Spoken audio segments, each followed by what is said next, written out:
This is a Film Stories original podcast. Hello everybody and welcome to Writers on Film. My name is John Bleasdale. I am a writer and film critic, and today I am going to be reproposing an interview I did a couple of years ago with Walter Chaw on a filmmaker much neglected, Walter Hill. Exciting conversation about an exciting filmmaker who's crossed many genres and had a real impact on today's cinema. However, I also wanted to use this opportunity to talk a little bit about what's going on with Writers on Film, what's going on in the future, and sort of give you a little bit of an end-of-year report as well. So first of all, in terms of Writers on Film, we're approaching, or we might have, by the time you've heard this, we might well have passed our 200th episode. I've been running this for several years now. I've had the opportunity of talking to a bunch of wonderful people. My film education has been broadened and deepened in ways I can't tell you. I've been really challenged by some of these conversations in terms of going into areas I didn't think I'd ever go into, and it's just been a wholesale positive experience for me. I'm also delighted to say that I've been asked to join the Film Stories podcast network, which really takes over some of the duties that I've been doing all on my own, helping me out with the publicity, with the platform, with some of the more technical, unseen aspects of podcasting, which if any of you participate in, you'll know about. If you don't, count your blessings. It's a part of the job that is, it's not too bad. It's just faffy, let's face it. So I'm really proud and pleased to be part of that network, and I would recommend that you explore some of the other podcasts which are available to listen to via that network, and of course to read Film Stories magazine, which is still available as a print issue. There are a diminishing family of print magazines out there, so support the ones that are, rather than send tweets after the fact about how sad it is that they've folded and they've disappeared or what have you. On to slightly other matters. This year, of course, you will not have failed to notice, if you're a regular listener, that I published the Magic Hours, and an accompanying podcast, the Malick Hours, my book on the life and films of Terrence Malick. This was an achievement for me, a personal achievement for me. If you host a podcast called Writers on Film, it will be no secret that you want to join the hallowed throng of writers to put their thoughts on paper and publish them and have them out there as part of the conversation. And I was blessed to have the opportunity via one of my former guests, Patrick McGilligan, who first suggested that I pitch an idea to the University Press of Kentucky, which they accepted and which they've been thoroughly generous and supportive of all the way through. And I'm very pleased to say we've garnered reviews from Sight and Sound, Empire, The Independent, Kirkus, and a host of other publications. It's got some great coverage, and it's doing really well in terms of sales as well. So if you can pick up a copy, if you're interested, that would be great. I understand that, like this podcast, a book about Terrence Malick has something of niche appeal, but it tends to have enthusiastic niche appeal, and so I'm really pleased that the book is doing so well. And the important thing is, I think people who love Terrence Malick hopefully will get a lot from it, and people who are maybe undecided might look at him in a different way. But personally, it's been hugely fulfilling to have had this opportunity and to have done this, and so I'm really pleased with that. Other sort of matters arising, I'm also finishing a book right now, about to submit the manuscript on the films of Jonathan Glazer, so that will hopefully be coming in June of next year, tentatively titled Visible Darkness, the films and visions of Jonathan Glazer. This is a different book. It's not a biography. It is a critical study of the work of Jonathan Glazer, and will include his music videos and his commercial work, as well as his short films, and of course extensive material on his 4 major feature films. It's been a real pleasure writing this book, and I'm very excited to have it out there. Be really interested to see what the reaction will be. As I said before, it's a very different book, both in tone and in material to the Terrence Malick book. Other things going on. Heading into the new year, I will be traveling to Tromsø, to the Norwegian Film Festival, the northernmost film festival in the world, where I will be introducing a film. It's yet to be, we're still haggling a little bit over film rights in order to get the film that I've suggested. But that will be fun to be the guest of the festival in that capacity. I've covered the film festival 3 separate occasions, so this will be my 4th visit, and it will, as I say, it will include this opportunity to present a film to the audience, and also there will be an opportunity for a Q&A session about the Terrence Malick book. The film festivals that are going to be coming up are going to be the usual round. I'm trying to keep the numbers down. Peaked the last 2 years with about 10 or 11 film festivals, which is frankly too many in a year. But I've really enjoyed them, and I've really enjoyed the people I've met as a consequence of those film festivals. In terms of the year as such, sort of looking back on it in terms of films, I was a little bit surprised when I finished my sort of Sight and Sound top 10 that I kind of struggled to find 10 films that I really thought stood out. And in the end I did, and in the end I even had a few over that I was thinking, oh well, this could have been there, and that it didn't feel to me like an annus mirabilis exactly. And yet when I read over other people's top 10s, they cogently argued that this was indeed a wonderful year for film. I think part of this is due to the fact that I'm seeing films primarily at film festivals, and so my clock is a little bit offset by that, so that people were including films like The Chimera and Zone of Interest in their top 10s, which for me had already been dealt with in 2023. That said, there have been some great films coming out in November and December after I concluded my top 10 and sent it off. Nickel Boys being one of the films that I would highly recommend if you get an opportunity to see it in a cinema near you.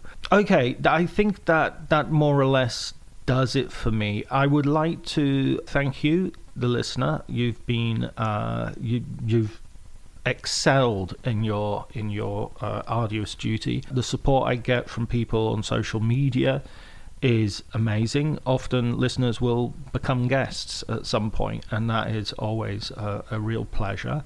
People at festivals will stop me and talk to me about the podcast, and that is also one of the most heartening experiences I can have, is feeling that the podcast is out there in the world and getting real recognition.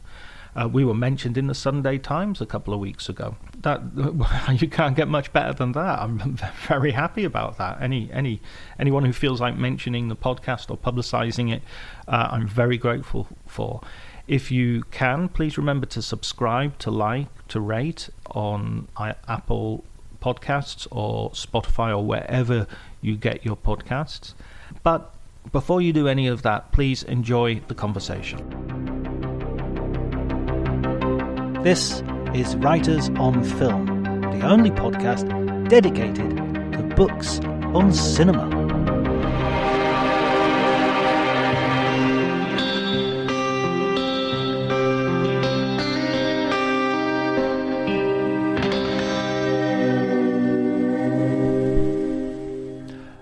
Hello everybody, and welcome to Writers on Film. My name is John Bleasdale. I'm a writer and film critic, and today I'm going to be talking to Walter Chaw, who is the author of a new book on the filmmaker Walter Hill.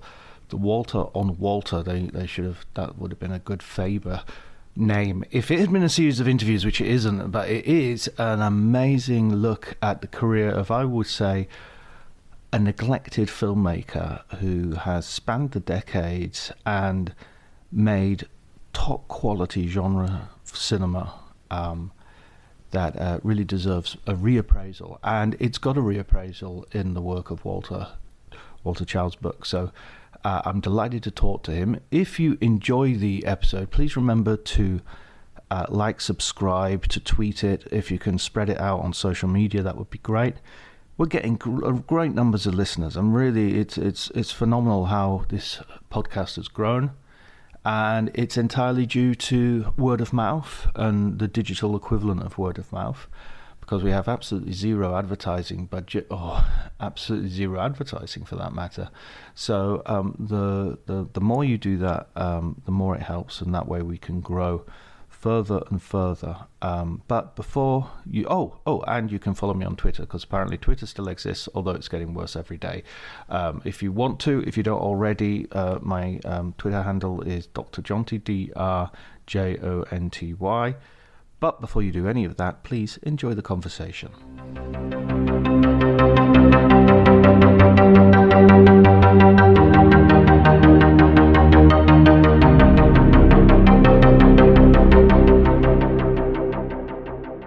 Well, I think that was what was most surprising to me about Walter Hill. As when I first started this project about 7 years ago, it was sort of spurred on by a screening on 35 millimeter of Streets of Fire that was packed. And people were super into it, and I had barely remembered the film. I think we are probably the same age. I was born in 1973, and people were super into it. And I remember seeing it in the theaters. I was probably like 12 years old, something like that, and I didn't remember it being awesome. I remembered it being weird, and I kind of liked some parts of it. I thought Diane Lane was beautiful. I didn't really remember what it was about. Just maybe campy, silly, strange. I didn't, all those things. And then watching it again as a full-grown adult, I felt exhilarated. And who is this guy? What happened? This is Walter Hill. Isn't he the guy who did 48 Hours? Is what I remembered the most for. And then you start going through his filmography, and I've had that sensation that you're describing, where I felt like, well, he's had his fingers in so many things. This is the guy who wrote Alien. This is the guy who, he even did Brewster's Millions, which seems weird, and Crossroads. I remember that too. And more recently, the pilot episode of Deadwood. There was so much stuff that I couldn't reconcile, and so many things that I loved, but it never had put a name to for whatever reason. I'm kind of an obsessive cinephile, and even as a kid, I was making lists of all the Spielberg movies and all the Kubrick movies and all that, but I never did that with Walter Hill for whatever reason. And I wanted to figure that out. I wanted to figure out why he worked for me, and I wanted to figure out also why he was invisible. Why it was so easy for me to dismiss him in my mind, even though I was interested in other filmmakers that are his, clearly his contemporaries, from the 70s all the way through. So it was that, that precise thing that you're describing that made me want to launch on this project. It's even more so after I was searching around. I didn't find many, if any, other books about Walter Hill in English. And I thought, well, okay, this is peculiar too for a person with that size. He's got 24 films and, more screenplays produced, Tales from the Crypt, and all this stuff, for this guy with this kind of body of work, for him not to have any real scholarship. That was another spur for me. Like, he deserves, at the very least, somebody to document that he was here. Yeah, absolutely. In a significant way. Yeah. And I mean, there are so many directors who sort of do that sort of thing, by which I mean sort of popular action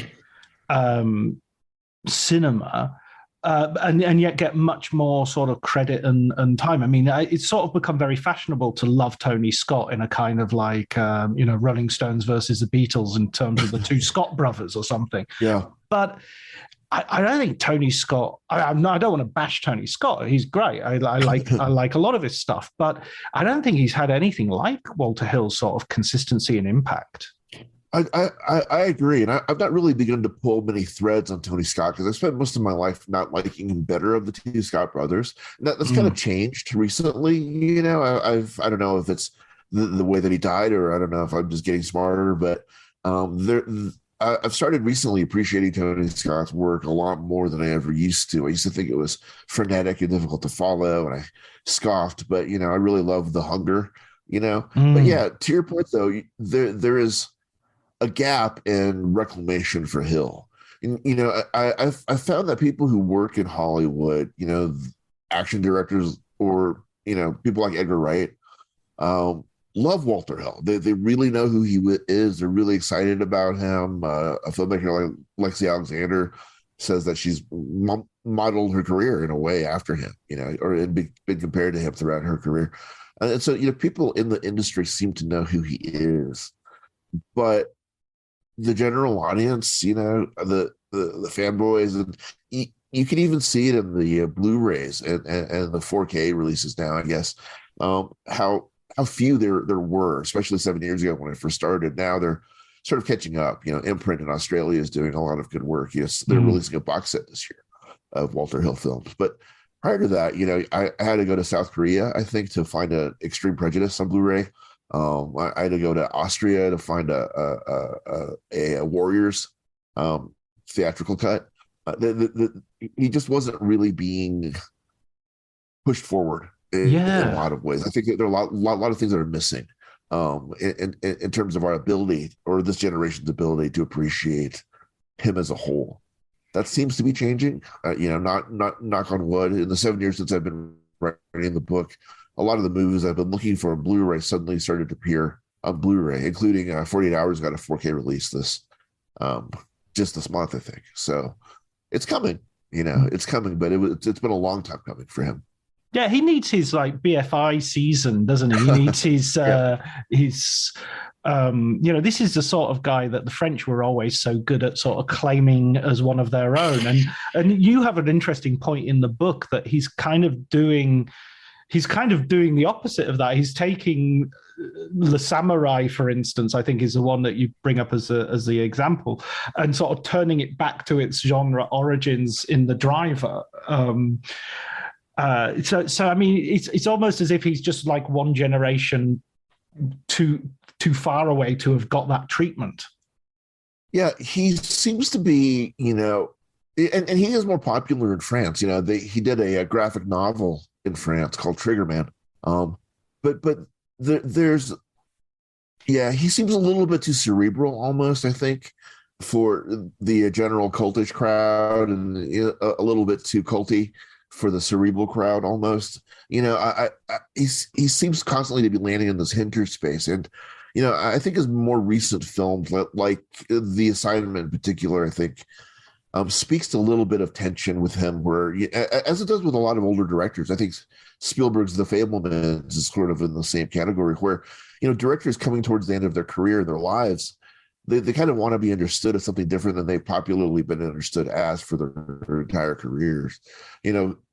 With Spielberg, despite Munich and Color Purple and Schindler's List, I think is still kind of considered to be a populist, popcorn, technically dazzling director. And he'd like to be known as something else as The Fabelmans, which is sort of an apologia for not really being able to land a sad ending. And for Hill, by the time of The Assignment, he's really talking directly about his sources. Edgar Allan Poe, he mentions Borgia, he mentions John Keats. These are the sources that I think he hopes that we've been pulling throughout the entire course of this film, which of course very few people ever were pulling out of his movies. And this is not me patting myself on the back for finding some of that stuff in there. I think it's just actually really there on the surface, but it's very easy to dismiss it, or to walk by it, because the other stuff is so great to look at. And I don't know if you've experienced this with his movies, but for me, none of his movies drag for me. They're almost over by the time I notice them. And I don't mean notice by if it's worth noticing or not. I mean notice by just register that I'm watching something. It's so effortless that I've thought about it like it's Cary Grant. Nobody ever really noticed how hard it was what he was doing, because he was so effortless in the way he was doing it. But from being a kid to now, through 30 years of watching bad action movies or bloated action movies, watching a movie like Warriors, which is, wow, it's so great, and now it's almost over. I can't believe it. It's only 90 minutes long. What's going on? I'm used to 2.5 hours of this. It's really amazing. And if you were to ask him about that, if you were to praise him for it, he's like, yeah, I never, he said something like, I just never wanted to screw around. There's no fat on any of his movies. Even Broken Trail, which is essentially 1.5 movies, it really moves. It really moves. And one of his only regrets about Broken Trail was, he's like, there's too much stuff in it. There's too much sitting by the campfire conversations in it. I was like, I don't know. I kind of enjoyed sitting by the campfire with those guys, but Yeah, I guess, but still Broken Trail feels like it's over by the time you're flipping the disc. So, um, I yeah, mean, no, there's, yeah, it makes it tough to, yeah, I don't know. I'm rambling. no, no, no. I love it. You're not rambling at all, and it's absolutely, it's absolutely. I think he's someone who I really got the feeling from, and you quote him, you have conversations with him throughout the book, and there's this sense of like you almost want to shake him and say, stop doing yourself down, because he talks brilliantly about his films, but he has a big bushel under which the light is hidden, which is this idea that I'm a craftsman, I'm an entertainer, I just do this stuff, and I'm not, but I mean, he starts off as a writer, and that's where he makes it. He begins making his name in Hollywood, right? That's right. He's a very good screenwriter, and he and sort of sought after very quickly. His first produced screenplay is called Hickey and Boggs. It's the only film that the actor Robert Culp ever directed. It stars he and his I Spy co-star Bill Cosby. It's one of the great L.A. noirs. It's super dark. I think it would fit right up in there with the Robert Altman picture with Elliot Gould. That's so. The Long Goodbye. Thank you. The Long Goodbye. I kept wanting to say The Long Good Friday. Like, that's just not right. But yeah, it fits in right with the Long Goodbye. It's super nihilistic and pessimistic about the human condition and about men's venality, about these two guys back from the war, which is a really early topic in '72. And they're losers. Their wives have left them. And these are themes that have come up, repeatedly throughout the course of Walter Hill's career. Hickey and Boggs is really a Rosetta Stone in a lot of ways. And, one of those forgotten classics that's a little bit radioactive now because of Bill Cosby, but Cosby's great at it. And he actually, given all the stuff that we know about him now, plays true to type. He's vile in it. But he's the hero. And I think there's something really brilliant about that. But, from there, he wrote the screenplay for, he was brought in to finish the screenplay adaptation of The Getaway, the Jim Thompson novel for Sam Peckinpah shooting down in Mexico. That was a really big moment for him as well. But anyway, yeah, he was sought after. He worked with John Huston. He did two with Paul Newman, a weird movie called The Macintosh Man. That's the Australian accent one. Yeah, where Paul Newman attempts an Australian accent, which he kind of gives up halfway through. It seems like, there's an interesting scene in Macintosh Man though, where it's shot in a prison, and he's meeting somebody there, the Paul Newman character, and he's reading a book, and the book is Charles Dickens's Hard Times. And, of course, Hard Times becomes the title of the first film that Walter Hill gets to direct in 1975. But, I think it's from his disappointments with stuff like Macintosh Man, The Drowning Pool, where, Hill said, I want a shot at directing. I want to do this myself. I want, control over my scripts. And so he did Hard Times. Hard Times, a bare knuckle boxing movie with Charles Bronson, in which he didn't say this, but I've heard some accounts that Bronson maybe took a swing at him, which is a terrifying thing. I mean, Bronson's a tough guy, and but he did not like how Walter Hill cut out most of Jill Ireland's part in that film. Bronson and Ireland were married at the time, and so caught a little bit of bad blood. But yeah, Hard Times is amazing. It's out of the gate one of the great debuts, for its brevity and its structure. It's tight. They're brilliant performances from not only Bronson but James Coburn as his handler, and Strother Martin. Strother Martin he's never been as good as he's a character actor who I love to see when he pops up, but he's so understated in this, and you have this brilliant exchange between him and Walter Hill. Yeah, you probably remember it better than I do at this point, but it's just something along the lines of, I need 30% I need 30% less of this if you want to stay in this movie. Yeah, exactly. He says you can do it. You can do it any way you like, but if you want to actually see it in the movie, it has to be 30%. I love it. I love that. Yeah, and Strother Martin sort of strikes me like an actor like Robin Williams or something, where he can be really, really good if you have a director who has him on a leash. Yeah. Otherwise, they're going to go out somewhere and be in a completely different movie than the movie that you're in. I think Strother always thought he was in the Rose Tattoo or something. But there's, I love Hard Times, and then he follows that up with The Driver, which is just kind of impressionistic and odd, and finally getting its due in the last 10 or 15 years, I think. Really beautiful shorthand, piece, another LA noir.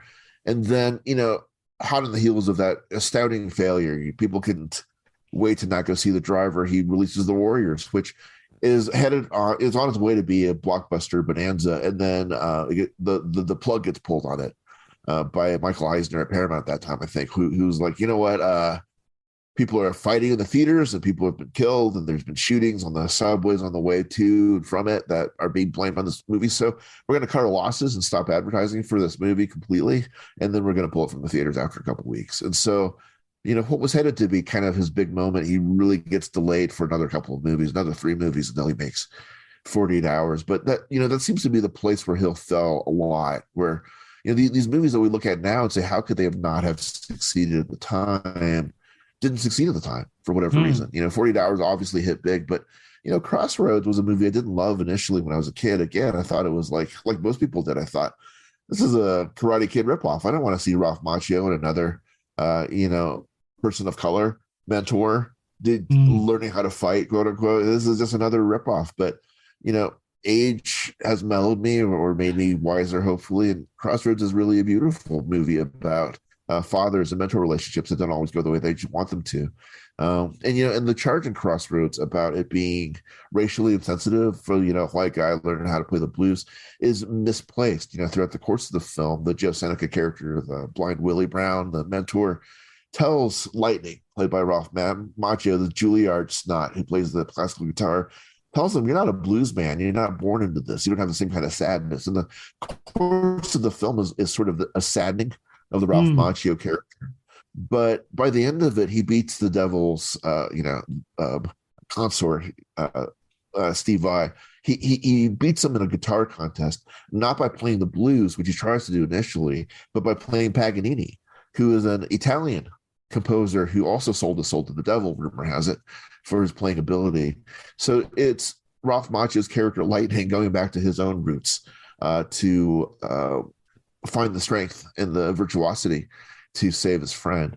So it's not about a grading or a hierarchy of music, but rather a recognition that you are who you are culturally based on how you're born, rather than how you try to put on airs. You try to appropriate those cultures, and that's a message in 1986 far ahead of its time, maybe 40 years ahead of its time. We're not even really prepared to talk about those issues well or seriously now, but it's happening at Crossroads. And that's the movie that he was filming when his father died, who was a jazz drummer and really instilled in his love of music that you see throughout his movies too. He really lets his bands wail in his movies, and set the scene. I think nothing sets the scene for a culture better than the music of that culture. But so anyway, all these movies that you feel like in retrospect should have been bigger than they were, you realize that they weren't. I mean, how does Red Heat not be a hit? How does that not hit? Well, Die Hard opened like 2 months after that. Johnny Hanson, how is that not a hit? Well, I have no idea still how that's not a hit, actually. I think the studio mishandled it. And then, all of the bile that came out after Alien 3 and Fincher was sort of spearheading a little of that campaign about feeling like being abandoned by his producers, who were Walter Hill and David Giler, who also wrote the final screenplay. But for my money, the work print of the assembly print of Alien 3 is the best of the 3 first films. I want to come to that straight away, actually, because inspired by reading the book. I mean, I felt I knew a lot of Walter Hill, but obviously there were a few things that I didn't know, and there were a few films I didn't know or I hadn't seen. And like any good film book, this had me altering my watch list and adding stuff. So I'd never seen Hard Times, for instance. I watched that yesterday afternoon.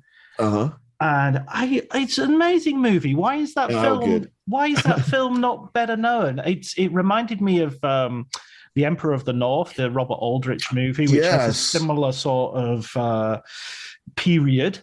Um, Yes. Yeah, um, the Depression era, right? Yeah. exactly, which I always love looking at comparative dates, which would be the same as today making a film about the 80s. Oh no. Oh no. Yeah, that's true. Yeah.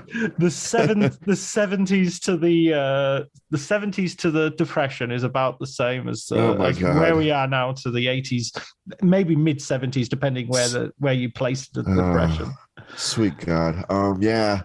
Yeah, no, he'd be very pleased by that comparison. One of his huge influences is Bob Aldrich. So, I mean, Emperor of the North is one of the great Aldrich social consciousness movies. The comparison to Aldrich is astute because I think Hill is very engaged in um, progressive idealism. And he would bristle at that. He would say garbage. He'd use more colorful terms.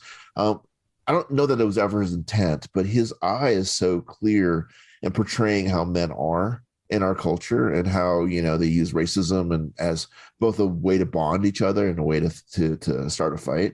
It's funny, I mean, my friends can say the most horrible things to me, but if a stranger says exactly the same thing to me, that within 5 minutes of each other, we're fighting now, we're throwing hands. So it's fascinating the way that men use aggression and violence, even in friendship, to cement bonds, and the clarity of his vision and his eye to the way that all the way different ways men are, and it actually comes out as empathy. It is it is just that, and so you have a openly gay character, which I never would have noticed when I was a kid, but I noticed now. In The Warriors, you have an openly gay character in Southern Comfort, and they're both very positive characters. You have an obviously gay character in Streets of Fire, in the McCoy character, who was originally written for a man, just like Ripley was written for a man in the Alien movies, and it's Walter Hill that flipped the genders of both of those characters. And he hints around at the topic. I feel like Red Heat is almost a film about a gay relationship in its early stages, where a man mourning the loss of his partner in Russia finds a new person that he can be close with, who has sort of amplified his masculinity to an obnoxious place. The Jane Belushi character, in order to hide in a really machismo profession who he is. And it seems like a far stretch to go, but I came there after watching all the movies that came before it and watching a couple movies that came after it to say, wow, and the Assignment is a really fascinating portrayal of, with Michelle Rodriguez allowed to be the most bi that she's ever been in any movie ever, I think. She's marvelous in it. And then again, the Sigourney Weaver character in The Assignment was originally written in the source material as a man. And so this is Hill really playing around with gender and the way that gender is represented. And the whole story of The Assignment is like the story with Johnny Handsome, is that appearance means nothing compared to what you are on the inside. And the Assignment was really, slammed at the time, sight out of scene. I don't think people really watched it before they began to slam it as, an ignorant film. And I think opposite, I think the trans theory is that the reality, it's not a theory, right? The reality for trans people is that they are born as they are on the inside. There's no choice involved here. They are who they are, and nothing about what they look like, nothing about their biology has anything to do with who they are in terms of their identity. That's what we're learning. That's what I'm learning. And but Hill got it already, and he was talking about it already. And for him to be sort of villainized again after Alien 3, and now again a couple of times in his career being completely villainized for a film that's actually in its way graceful, is I think a major injustice in assessment of his career. I think there's just a lot of misunderstanding about Walter Hill, and I think when you misunderstand Walter Hill the way that people misunderstand Walter Hill, it's easy to be dismissive or worse about him. The thing that I heard the most when I told people over the course of 7 years that I was working on a book. Oh, what? I'm writing about the career of Walter Hill. Who's that? Well, and then I'll start listing things. It's like, oh, he's that action movie director. It's like, yeah, he's one of the great action movie directors. But when you say that, I can hear what you mean when you say it.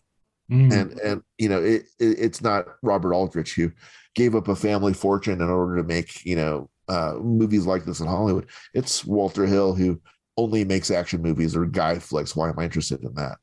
And then I have to say, well, The Warriors is actually about a girl, and Alien, all three of the first three movies especially are actually just about a girl. And the most powerful characters in the movies are generally women, and they're the ones that undergo these sort of character arcs.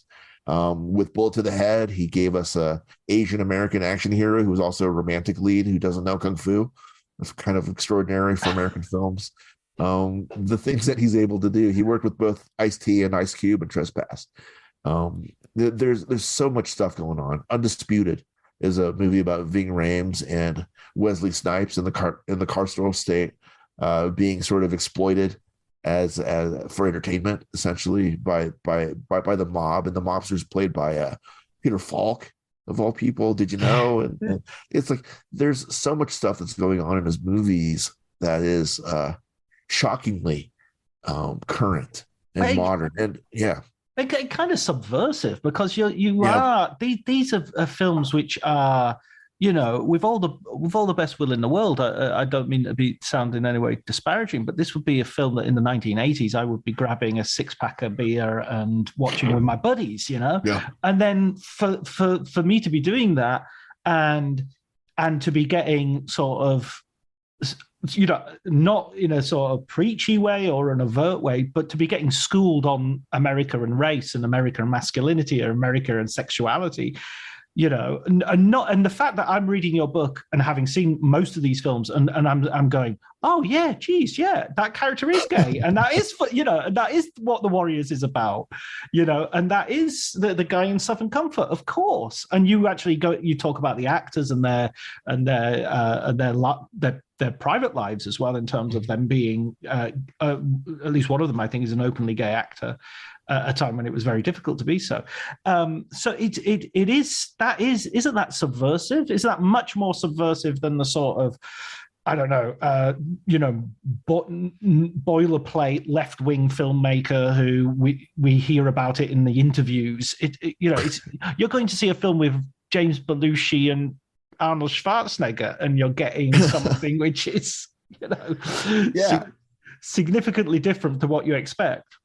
It actually is subversive. To your point, is remarkably subversive, but never intentionally. I don't think. I believe that, for Hill, it was always, this is just the way men are. Men can be tender with each other.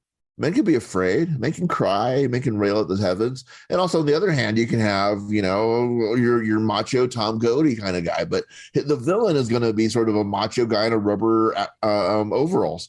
And then, the right choice is a sort of nebbishy guy with glasses who no one thinks is masculine, but he's got some steel to him, and he's using, money in order to make his way through the world. And so these are all these different kind of men that are coalescing around a very James Dean-y kind of character, who is this woman who is also made out of steel, and yeah.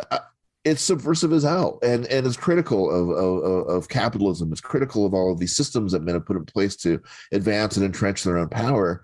But he's just observing the world as it is. I don't think he's making a statement. And I think, you really get in trouble unless you're, Faulkner or Melville, when you intentionally try to tell what you feel. You intentionally try to have a message in your movies. I don't believe Hill had any message in his film, except that he wants to tell the truth.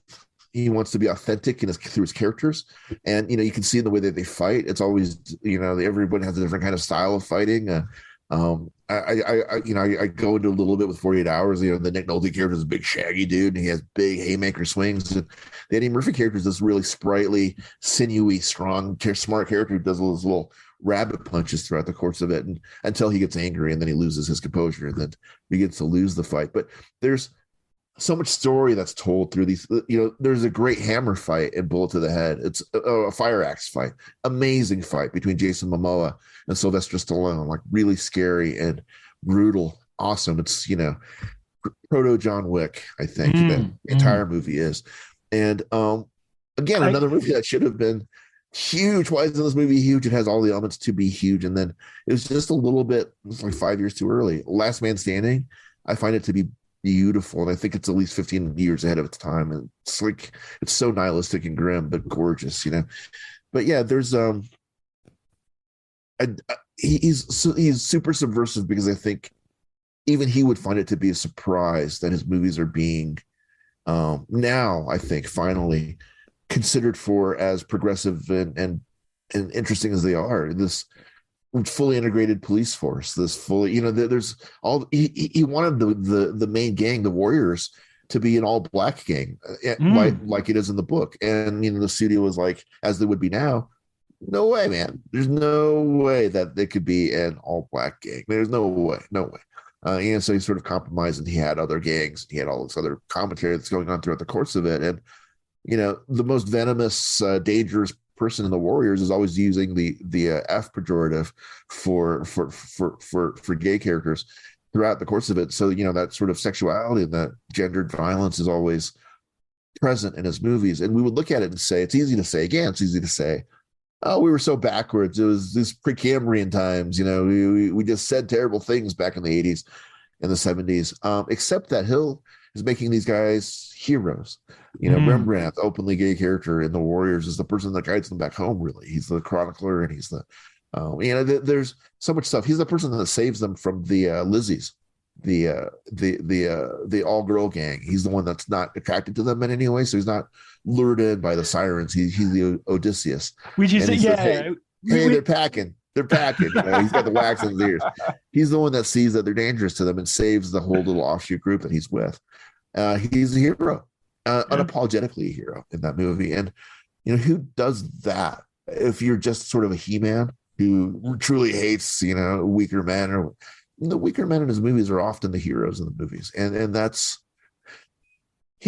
subversive as hell, man. It's amazing. And I do think that, you say he's not intentionally doing it, he's just looking, but that vision, there's a lot of filmmakers who don't film action movies or noirs or thrillers just as the world is. They film them in a cinematic space, which are absolutely loaded with prejudice and with biases and with so to just say, oh, this is just how, I remember there's a great part where you describe the police station in 48 Hours, and there's this idea of like, here it is. It's multiracial. It's a place where there's a large number of women working in the police force, and he just presents it as, well, this is how it is. So this is how I'm showing it. But there would be so many who would go, no, you need a black sergeant. You need right. Here we are, because I've not seen a real police station. I've only seen police stations on TV. Right. And to your point, I think there's a certain obstinacy about Hill and his vision that has rubbed a lot of people the wrong way. I think he's gotten in trouble at every studio he's ever worked at, and because he won't compromise about those things that you're describing. People will come in with notes and have come in with notes and said, you can't do that. You can't have this happen here. You can't have this guy be the boss. You can't have this guy be the hero. You can't. And Hill's like, no, this is the way it is. And if you don't like it, you can take my name off the picture and I'm walking tomorrow. And he just has always had this confidence of quitting. If not as a tantrum, but as like, I know what I'm doing, and it might not agree with what you're doing, but this is what I'm doing. And even if I'm not going to articulate to you exactly the reason I'm doing it, I assure you I have a good reason for it. And I think, you're right. There is intentionality here. And I think the intentionality is to be fair to all of his characters. He seems to have a real affection, with a couple of exceptions, I think, in his career, but a real affection for all the people in his movies. And you can feel that, like, for all of their faults, especially Nick Nolte in 48 Hours, I think he really identified with. He really loved Nick. And that you see this really flawed human being in every facet of his of his failure as a man, but also every facet of his success as a man too. And his desire to make amends is one of the most touching things about that film. He wants to make amends with his girlfriend, but he's terrible at it. He wants to apologize to Reggie, but he doesn't have his apology accepted. He wants to be better, but he can't be. He's stuck. And the movie really is about people being stuck. I think a lot of his movies are about people being stuck, especially men, and violent men will have violent ends, and they're doomed. They're doomed. And there's this real touchingness about it. Even at the very end of the pilot episode of Deadwood, which most people would sort of credit to Milch, rightfully so. Milch is a genius. But there's a scene where both the Seth Bullock character, played by Timothy Olyphant, and Wild Bill, played by Dave Carradine, Keith Carradine, sorry, they draw at the same time, and it's not clear who has successfully shot the bad guy. And there's sort of this brilliant, beautiful staccato exchange of dialogue that says, "Is that yours or mine?" Like, well, I'm going to bet on you. It's like, I've butchered it. It's so beautiful in the pilot. But that's a kind of writing and a kind of exchange that you find in The Driver.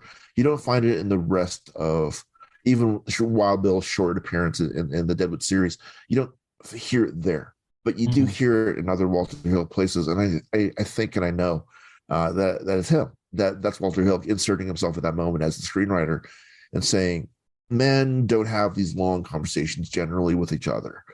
They'll play video games with sitting next to each other for 8 hours and say 10 words to each other. But all those words are full of love and admiration for one another. And how do we boil it down here? How do we capture this masculine language in a way that's also tender? And that's something I think that Hill does and has done throughout the course of his long career, almost better than anybody in American film. But buried in there might be explanation too for why his films are not more popular or celebrated, is that there's always something uncomfortable for the macho person who's going to see these movies. In his movies, they're almost like autocritical of the audience. That's sort of baked in. I'm sorry I talked over you.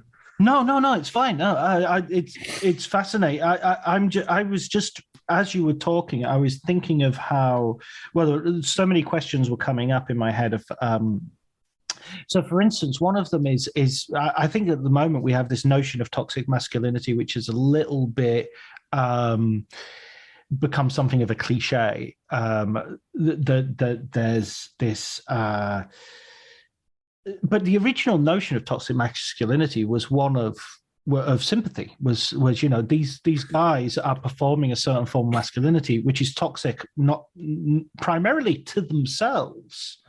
And in that sense, using that original meaning of the phrase, a lot of Walter Hill's films, as you described them, appear to me very sympathetic portraits of toxic masculinity.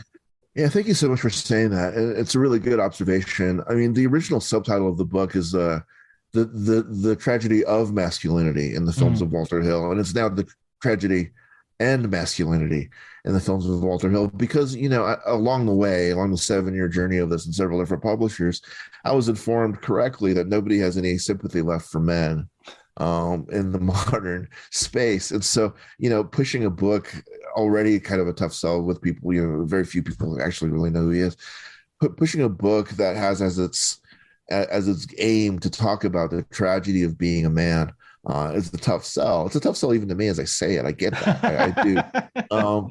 Because, men would be a lot more tragic if they weren't responsible for all the bad stuff in the world. But if we can get past all of that, there's a way that we can set it aside just for a moment and say, these world-destroying men with these terrible complexes and terrible upbringings and dads that didn't love them, and this generational abuse that results in, half men like Trump and Elon Musk and what have you, all the stuff that has built these smogs, in the Hobbit sense, in the world, that is a tragedy. That is really too bad. It's too bad for the fathers who, for whatever reason, are miswired in such a way that could never express love to their sons in a way that was appropriate and healthy. And now the sons themselves who are not able to do that and have probably passed it on to their own offspring. And so there's a real tragedy for us collectively, but also for them individually as human beings, that they can only know pleasure from being humiliated. And so there's a terrible tragedy that has, their toxicity does poison them, and it does spread. It is Mm. contagious. They're not just afflicted; they're carriers of this contagion, and so we have a world that's falling down because we've allowed billionaires. And I think there's a sense that we get to with Brewster's Millions, even the outlier for a lot of people in Hill's filmography, where we talk about a guy who doesn't want office, who runs on a platform for mayor of New York or governor of New York as don't vote for anybody. All these guys are corrupt. None of the above. Vote for none of the above. And he actually wins the election. And so what does that sound like? And all of, I begin to think as I was watching Brewster's Millions that the millions wasn't referring to the money, it was referring to his followers. And we hear that now when we look at, the Georgia runoff, for instance, or even our last election, where we say, okay, thank God, but who are these 30 million people that voted for this maniac, this fascist? Are we rubbing elbows with? Those are Brewster's Millions. The people who are following obvious con men, people who are mistaking wealth for insight and for value. And I'll go on forever about this, but it goes back into the Reagan era, and all this stuff. Could Hill have been predicting all of this stuff? And he's not a prophet, but what he is a great anthropologist. He says, we're just sort of, a troop of shaved monkeys, and we respect the same things that other monkeys do. We respect the guy with the biggest pile of stuff, and we respect the guy who screams the loudest, and we respect the guy who's, swinging around. And so there's a real kind of clear-eyed vision of that, and the zero sum of that. If we can't achieve civilization, all we have is who we are as in our genetic makeup, if you will, as a species, not as a race. And so then you see some of the progressiveness in terms of race, how we're all kind of equal, and the racial friendships that you have in his movies and everything, because he believes we're all doomed because we're all kind of implanted with a self-destructive drug. I don't want to sound like James Cameron now in Terminator 2, but we are kind of wired for self-destruction. And if we can't get over that sort of wired in masculinity, then this is the end of it that we see. In Streets of Fire, you have the most virile guy in the movie. He has to leave, just like Ethan Edwards has to leave at the end of The Searchers, because all of the qualities that you need to build a society are unwelcome in society once society is built. Like Moses doesn't get to go to Canaan. And so there's this, all of these old stories are in his stories. The old stories of the hero that dies, and then there's the buried under 7 hills in Rome, right? To speak to your place. But there's the heroes don't actually get to participate in society, because the things that made them heroes, their brutality, their quick decision making, quick to anger, all these mythical figures, they have to leave because we're just kind of we're farming here. That's great, Achilles, but you have to die. I mean that is what runs through the book as well, is this and I think it's a really a fascinating insight into what makes Walter Hill such a rich filmmaker to think about. Is this he has this certain erudition which is worn extremely lightly, to the point that most people wouldn't think of it, or you wouldn't approach a Walter Hill film thinking necessarily of Homer and of all these things. And yet that is light years deeper and more interesting, more fascinating than, I'm not dunking too hard on him, but you bring up James Cameron and his sort of paint by numbers use of Joseph Campbell and myth and all this sort of stuff, which just in the end looks derivative. Nothing in Walter Hill looks derivative, but it is keyed into all these things which are mythical and are coming out of art, and yet, even using that language, I mean, again, it's a sort of theme of the book. You're putting forward these ideas, and Walter's sort of like, well, maybe, I don't know, I don't think so. Yeah, he is so, and that's the other piece of it, right? Because you couldn't get a camera away from Cameron or John McTiernan, or these guys are really big personalities, and they're very willing and wanting to talk about these things. Like McTiernan putting the ode to joy in Die Hard. There's nothing. These are maximalist filmmakers, and in a really weird way, talking about a guy who has chases involving passenger buses and trains. He's kind of a minimalist filmmaker in a lot of ways, and in the sense that you're describing, where there's so much, what was the lovely phrase you used? There's a bushel under the torch. There's so much stuff that he has larded in the underneath here, and it's not on purpose. He's not creating subtext, but there's subtext there because his sources are so manifold and stunning. The sources are stunning, and they shouldn't be, because everybody, I think, knows kind of that the Warriors is based on Anabasis, this really old story, this really ancient story about a flight from Persian and this army that's cut off from support and has to run home to the sea.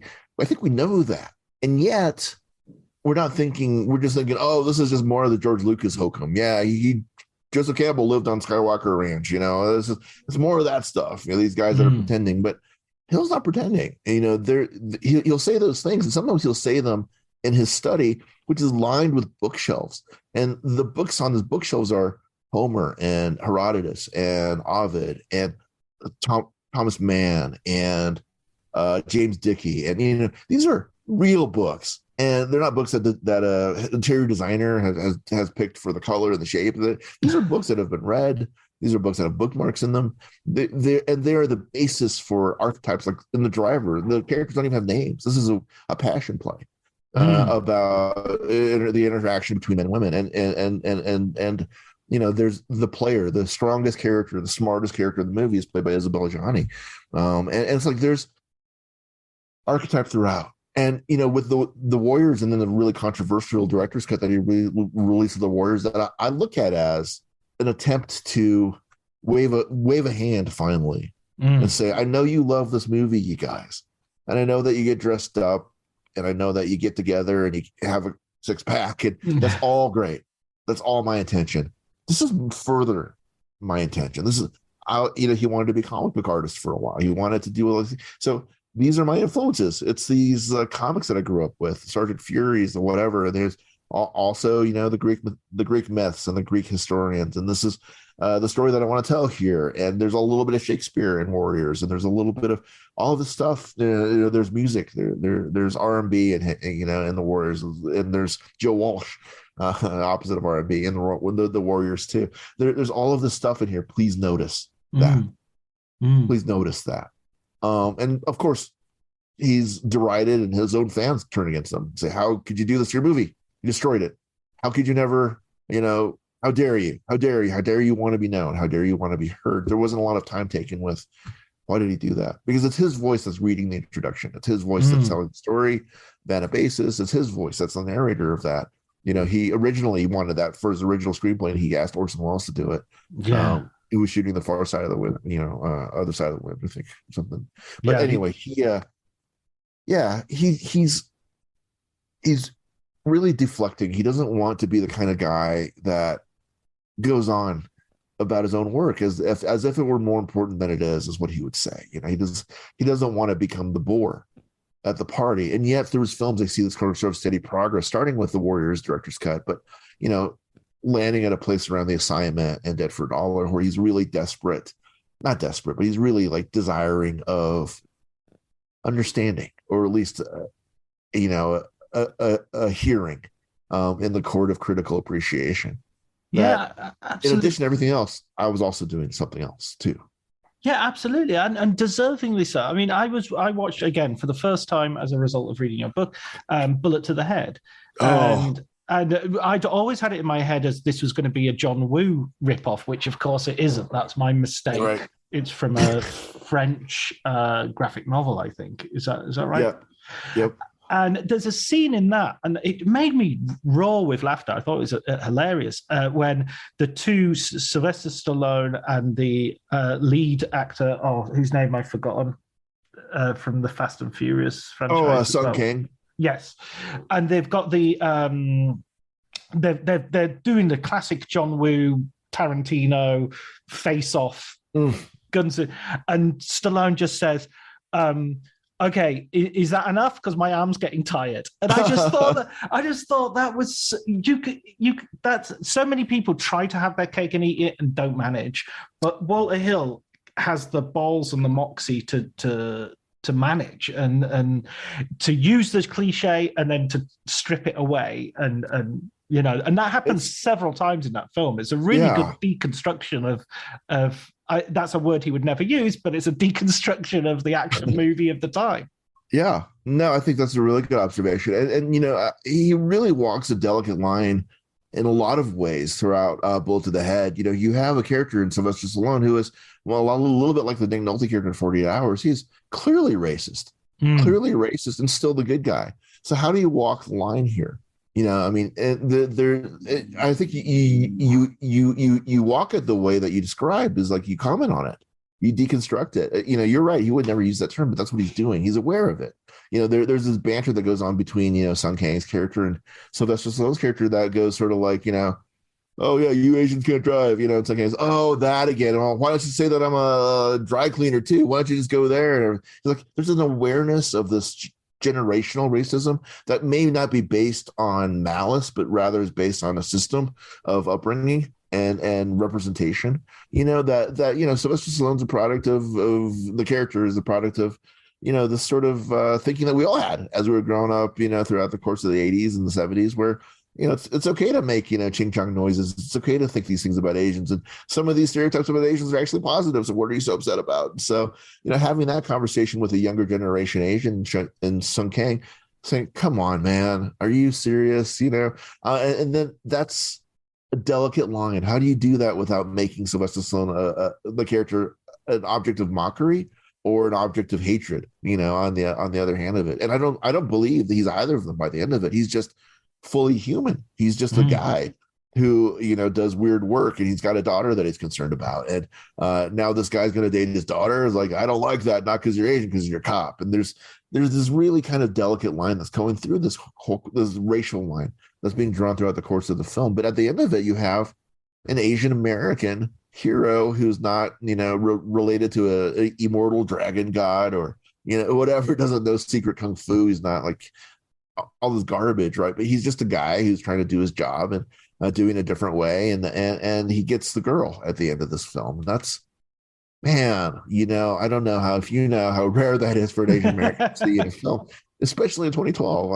I can't, I would challenge your listeners to say, 10 years ago, name one film produced in the United States with an Asian American romantic lead. Yeah, rare, if not maybe The Replacement Killers, but he's not Asian American. So there's a very small, it's almost one of one for a while, that representation in that film. And it's a bullet to the head of all things, right? You're expecting, it's in this great Merchant Ivory production of, it's of the Red Cart or something. No, it's in this action movie where it's kind of buried and people are dismissing it as old Walter Hill and old Sylvester Stallone. I don't want to see that. It's dismissed offhand. People don't even watch it. Even a fan like you. Yeah, you're right. It took a long time to see it. Absolutely, it was in the Rome Film Festival. I remember when it first came out, and was to be fair to myself. That's the only time I've ever considered going to the Rome Film Festival. I was like, oh, right. There's another couple of films I want to go into a little bit. Well, first of all, let's go back a little bit and the Alien 3 controversy, because again, inspired by the book, last night I rewatched Alien 3, the assembly cut, which you make this very bold claim for as being the best of the three, and saying it is ripe for critical reevaluation. It's funny that you say bold, because I actually made the claim to Fincher. I worked with David Fincher on a series that he did for Netflix, and we're talking about Walter Hill, of course, who had experience with Alien 3, and I said to him, I was like, the assembly cut of Alien 3 is actually my favorite of the three movies. And there's a long silence, and then he says, "Come on, Walter, So not even Fincher thinks that's a valid take. But I try to convince him, as I'll try to convince you if necessary, that that it's the most full and nuanced depiction of Ripley in any of the films. In the first movie, she's sort of set up as the villain initially, and then at the end is sort of just a really awesome, but not terribly well developed. She's aided in the first film, I think, because there used to be like a sex scene between her and Dallas and the Tom Skerritt character that Walter Hill and David Giler kind of cut out of it. She's really aided as being a really truly powerful character that has held up a franchise now for 50 years. But by the third one, she has lost two daughters, and she's about to lose the third one. If you remember, her daughter on Earth has aged out, and Newt, of course, dies in the crash. And then she's about to lose the third daughter, the queen that she's pregnant with, and she chooses to lose the third one. But this is a woman who's sort of been battered, and her body has been the subject several times of men's interest in terms of science and taking what's incubating inside of her. So it becomes a very fraught political allegory as well. And then it becomes a religious allegory by the third one, where she is a Joan of Arc figure. She's been shaved and she's been humiliated, and she's on this planet with other men. And she's going to die by fire as well. She's going to die by fire. Exactly right. And there's the scene I always point to in Alien 3 is when she's going to the mess hall for the first time for a meal, and she's looking for a place to sit. And she finds a seat, and across from her is Charles Dutton's character, who says, "You don't want to sit here. I'm a rapist and murderer of men, of women." And she says, "Well, I must make you really nervous." And she sits down.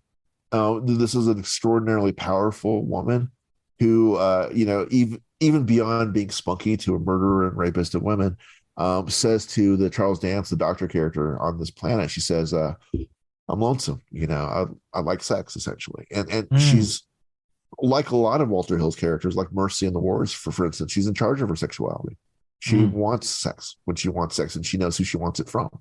And that's powerful and empowering. So she's that. There's a sense of doom throughout the course of Alien 3 that is not, I think, present in the other films. The first, a great haunted house movie. The second, a great squad action film, in the Howard Hawks tradition. And the third movie really is a dirge, is this sort of allegory. You're in a labyrinth with the Minotaur, and it's really shot that way at the end of it, going through a maze. And there's no out for you except the out that you choose for yourself. And so she does. She makes the decision to self-delete at the end of it. And in the assembly cut, the monster emerges and she cuddles it in a way as she's going into it. So she assumes sort of this classical pose of the Pietà. Not the Pietà, the Madonna and child pose as she's going into the fire. There's this is such a remarkable archetypal resonance to it, but the movie was so derided when it came out. People hated this movie because it killed Hicks, it killed Newt. Alien cubed, that means there's geometrically more aliens. Why isn't this on Earth? And that was Eric Red's treatment of the film, I think. Why isn't it why are there a kabillion aliens, and then there's a war against why isn't the Starship Troopers?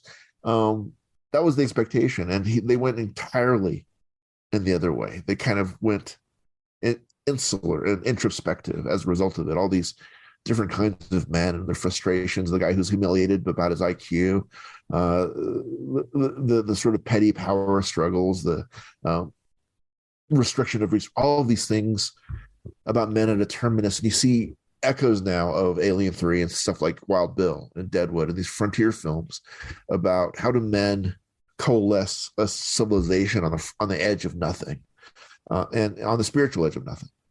I always find it really striking in that film. I saw this film at the cinema a long time ago, and I've seen it several times since. And I always find it a brilliant move, but a sort of tragic one when Charles Dance's Clemens is killed, because he is by far the most interesting of the male characters to play opposite Ripley, and he not necessarily by far, because I think Dylan's an interesting character as well, and some of the others, but but there's a real, because he's just said this extraordinary admission, not that he's a criminal, not that what his crime is, but that he's voluntarily stayed on this prison. And if you want a metaphor for masculinity being unable to escape its own parameters, and it's despite the self-destruction involved, there you go. I mean, how reduced and shriveled and desiccated must your experience of life be that you prefer to stay on that prison? And yet, at the same flip side of that, what extraordinary love for these ridiculously awful, horrific characters must you have to say, I wasn't going to leave them on their own without any help? You know, it's truly graceful. Yes, that's a beautiful way of putting it. It's graceful. And it's just like with Hitchcock's surprising murders in his movies, it's really good to look at the moments right before as indicative of what the author is really trying to say. So to your point, he's doing penance essentially on it, and then he's martyred in that moment, in a really kind of quick and senseless sort of way. It just comes down through the ceiling behind him as he's talking, and there's this sense too of the sort of Damocles for all of us is that how do we want to go? We never really get to choose the way that we go out, but do we go out penitent? Do we go out as a coward? Do we go out because of a product of our choice, or do we go out in fear and denial of that? And there's a lot of stuff that's going on in this movie that will directly and does directly offend action movie purists, quote unquote, who are looking for something else, a different kind of kink when they're going to this movie. Alien 3 is not any of those things. And I think, Hill has said before publicly, he's like, yeah, I was pretty bored by the whole concept by that time. He's just looking for a way out of it at that time. What better way to get out of it than to kill the hero of it, he thought. Little did he know. But there's a real sense of that, I think, in the film, of weariness. Of, there's a line in it too that says, you've been part of my life so long I can't remember any part without it. And I think about that line a lot, because I deal with my own stupid trauma, my own inability to get out of my head, and my own battles with depression, and my and I look at my depression sometimes, and I'm having worse of it, and I think, man, you have been here for as long as I can remember. You have been in my head for as long as I remember my parents. It's like it's this constant companion. And so the alien becomes, for the prisoners, they call him the dragon, but it becomes like this really archetypal religious affliction in a way. It'll never go away as long as she is alive. And the real horror of the beginning of the fourth movie is this revelation that even in death she can't escape the alien. They're kind of bound together, but you get this image of all of these holy images of of Daphne being chased into eternity by Apollo, and their stone visions. It's like there's never an escaping. It's a kind of hell. And what does the alien represent? Well, it represents violence and rape too. For women, she's raped by the alien while she was sleeping and impregnated. And so, the specter of male sexual violence towards women that's, evolving throughout the course of the movie as well, is suggested to be another thing that accompanies women for their entire existence. And they can never, ever completely shake it. This malignancy of men. It's always there as a possibility. It's always there as a, and I mean, it's exaggerated to the nth degree in that film because, she's literally on a planet of rapists. Right. But by the same token, you have this idea too. I think that was like, I developed a different kind of empathy as I went through this process with Walter Hill's movies, for men in the past that I would have been dismissive of as irredeemable. Like in the Extreme Prejudice, you have this group of commandos that they shout terrible things at each other and hyper violent and do terrible stuff. And in the past, I would have just looked at that as sort of stock characterization of people I hated, or Southern Comfort's a better example even. And watching the movies, I suddenly am like, okay, so what happened here in Southern Comfort is you have a football coach, a high school football coach, who has never coached a winning season, but whose identity is that, who goes mad and draws a crusade cross on his chest as he's going, through the swamp, and almost as a mercy the people that he's hunting hang him from a railroad trellis. So what's happening here? It isn't just a slasher film. It isn't just the jock and the cheerleader and the nerd. It isn't those character types. It's different. It's the man traumatized by performative masculinity.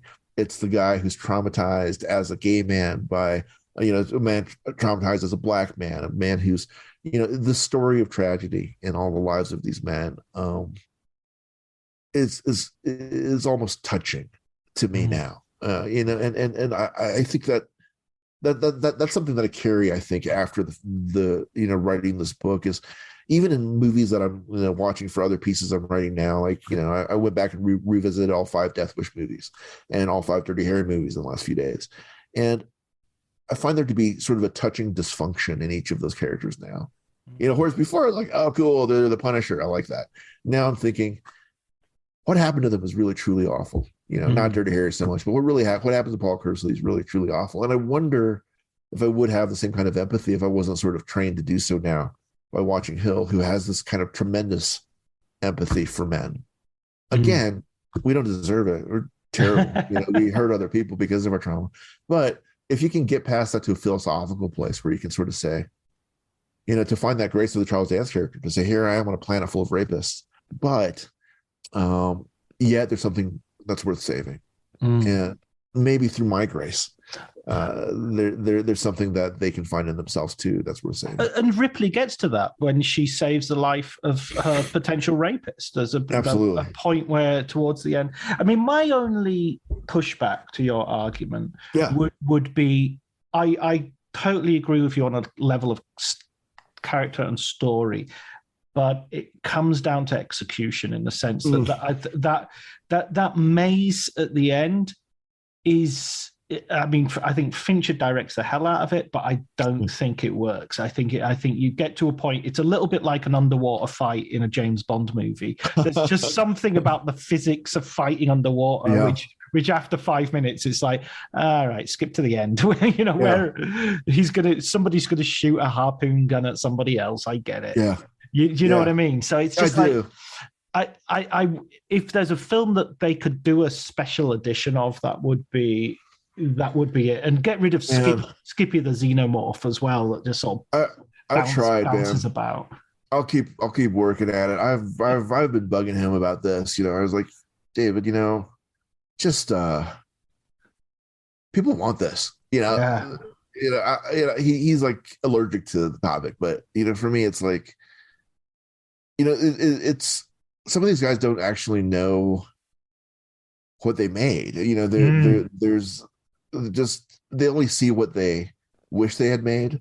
Right. They don't actually see what they did make. And for me, yes, you're right, it's a lot clunkier technically in a lot of ways, and I think owing to overshoots and over budgets and schedules and all the stuff that was ridiculous for that team, but and rewrites on the fly too. Right.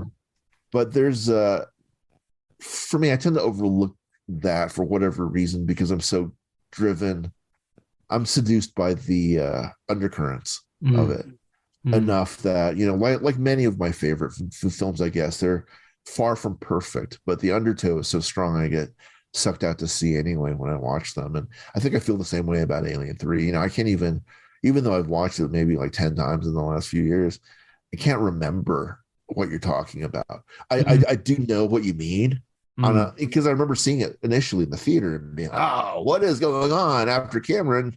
This looks stupid. This is ridiculous. Who is this guy Fincher? He'll never make it in Hollywood. But watching it now, all I can see is sort of like the beautiful design elements and the beautiful ideas that were driving all of these motions. I know that the maze probably doesn't work, but that it's a maze at all, that's amazing. That's remarkable to me. That's like, okay, so you set an alien film in a labyrinth. I know all about that myth. That's really fascinating. And that myth is also about rape, and that's also about an ill spawn and a monster that they kind of put away in a labyrinth, and it's used for a political power centering purpose by King Midas. So there's something that's really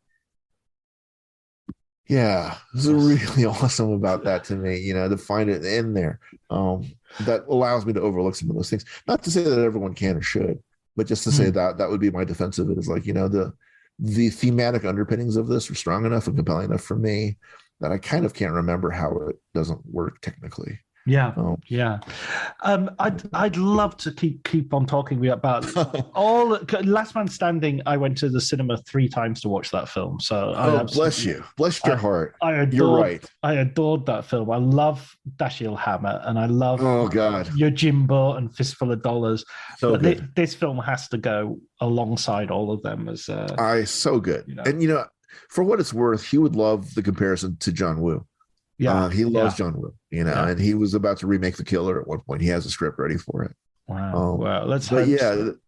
yeah, is those guys. There's a mutual admiration thing going on there. It's hard to know who originated what, but yeah, he would not be displeased by that comparison, I think. And what and I saw his last film, Dead for a Dollar, in Venice. Awesome. Yeah, and the last thing that I wanted to ask you though was what's Walter's reaction to the book been? What's the has he been has he given you any? Yeah, he's well, he keeps saying I haven't read it. I won't read it. I'll never read it. I'll never read it. But I will say, I think you will. I hope you will. And I try to be fair. It's not just I hope you back me up on this. It's not all just gushing. It's God no. It's an analysis as far as I can provide one. As well as I can provide one, and it's trying to weasel out these threads that I think he's kind of left there. These crumbs that he's left there for us to find. Or the thread is good for a labyrinth analogy, right?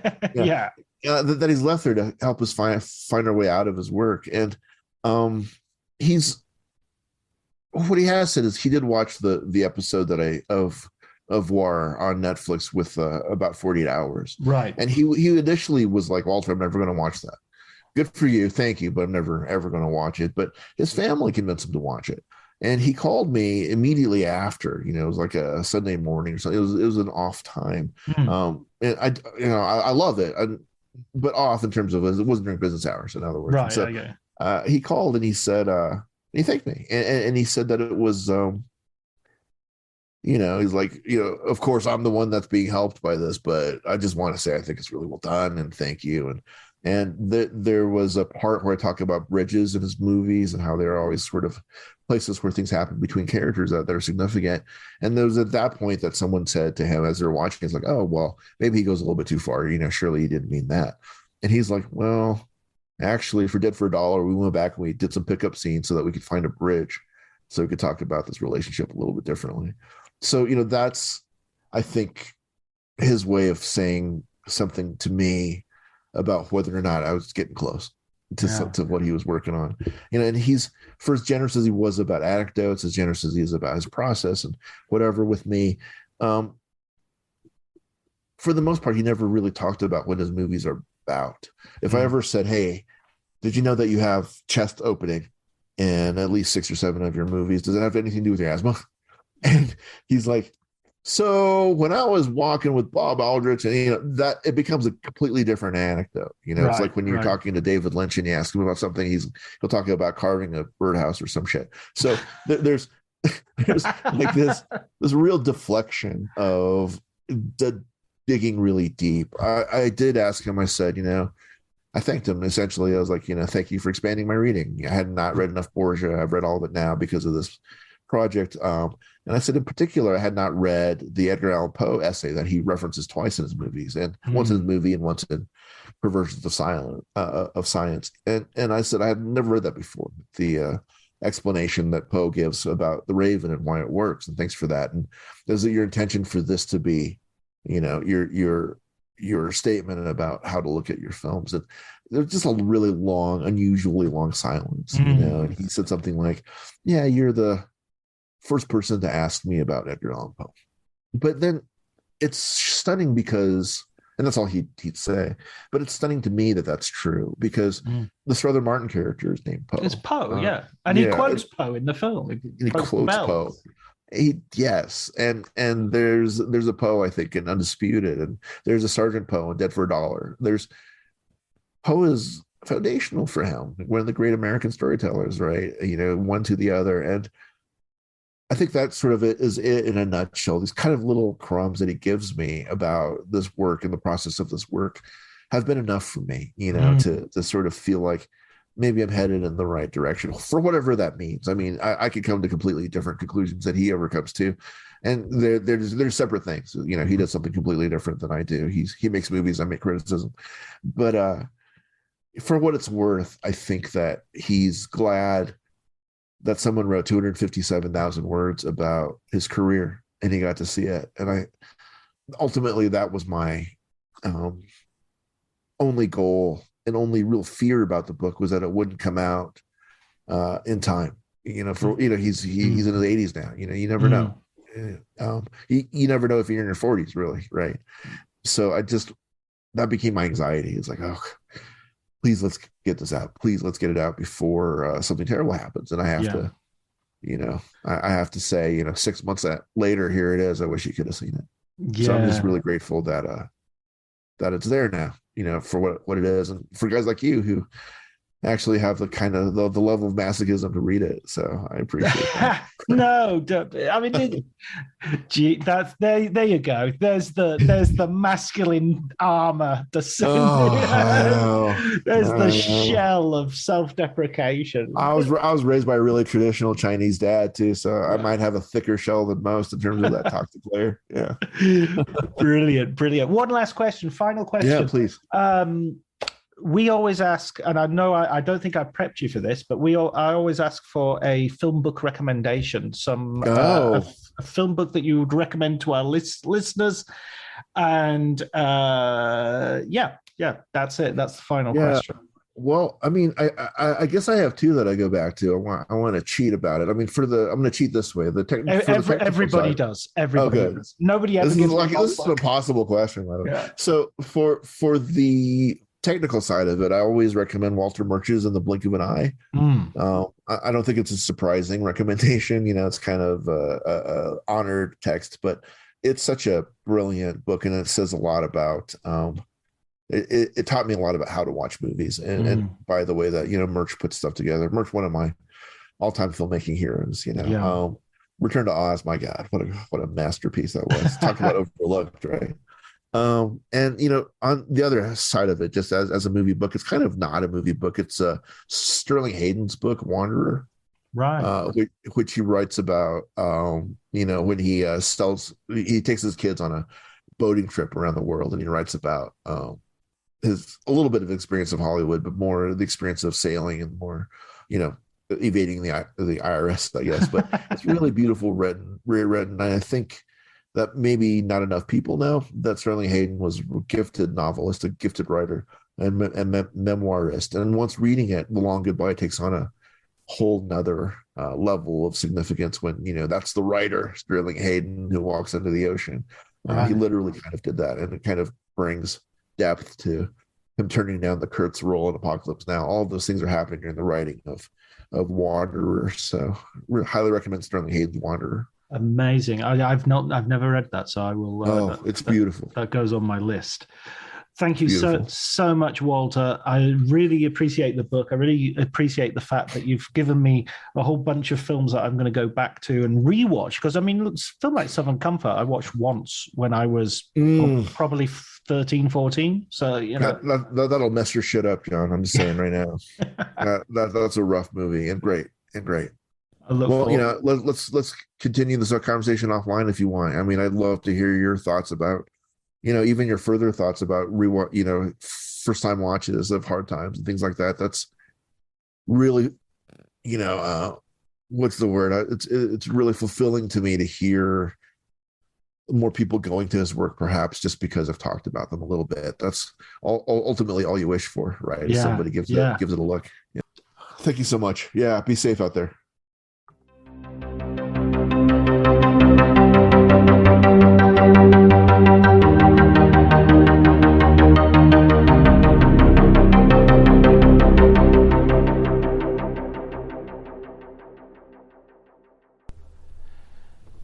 So that was my conversation with Walter.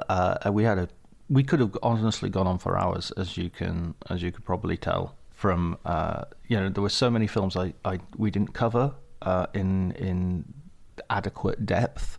But I think we did what we could, and hopefully Walter will come back someday, and we'll have another conversation, because I think there's definitely more to be said about that this particular filmmaker, but also it'd be great to get Walter's opinions on other stuff as well. His recommended books were Walter Murch's In the Blink of an Eye and Sterling Hayden's Wanderer, two brilliant choices. One of which I'm definitely going to be hunting down because I haven't read it yet, which is Sterling Hayden's book. There was a great documentary about Sterling Hayden and his sort of boat years that showed at Cannes, and although I didn't actually see the film, I did see some material from it, and it looked really, really promising. I also met the filmmakers. The filmmakers were fascinating, and they talked about how they showed the documentary part of it to Sterling Hayden and his children, and how affected he was by it. So that's something that you might want to also follow up on. All that I have left to do now. No.